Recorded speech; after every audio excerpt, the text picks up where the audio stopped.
All right, so we're also going to talk about how to write equations when you know that lines are perpendicular to each other today.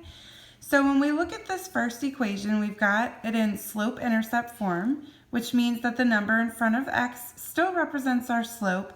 And then although we have the y-intercept for that equation, we're not really worried about it because we're only taking the information for the slope to write the equation that's perpendicular to it. Okay, so when we write the equation of the line that's perpendicular to line S, keep in mind that perpendicular lines have slopes that are both opposite and reciprocal. So perpendicular slopes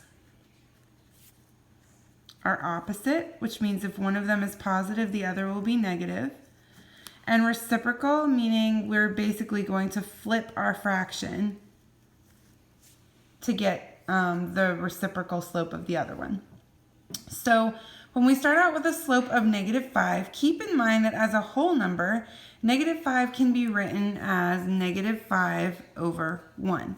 So to find the opposite reciprocal to that slope, we're going to change the sign. So now we know that the slope of t is going to be positive. And then we're also going to flip our fraction to get the reciprocal. So the slope of line t is going to be positive 1/5. Now that we know that the slope of t is going to be positive 1/5, we also need to find the other piece of the puzzle, which is the y-intercept, to write the equation for the line. So let's use what we know to find what we don't know. So remember that we have this ordered pair, this point, -5, 1, that represents an x and a y coordinate.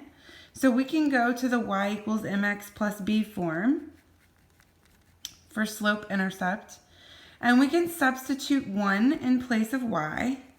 We can substitute our slope, which we know is going to be 1/5 for line t, and we also have -5 for our x coordinate, and then we're solving for our y-intercept, so we're going to put plus b.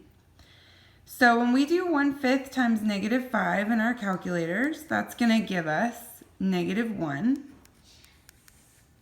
So we have positive 1 equals -1 plus b. Now we just want to get b by itself. That's our y-intercept. So we're going to add 1 to both sides of the equation. And when we do that, we're going to get 2 over here. And now that's going to equal b. So we have our y-intercept now. We know that the y-intercept of line t is going to be 2. And we also know that that means we're going to have a plus 2 at the end of our equation.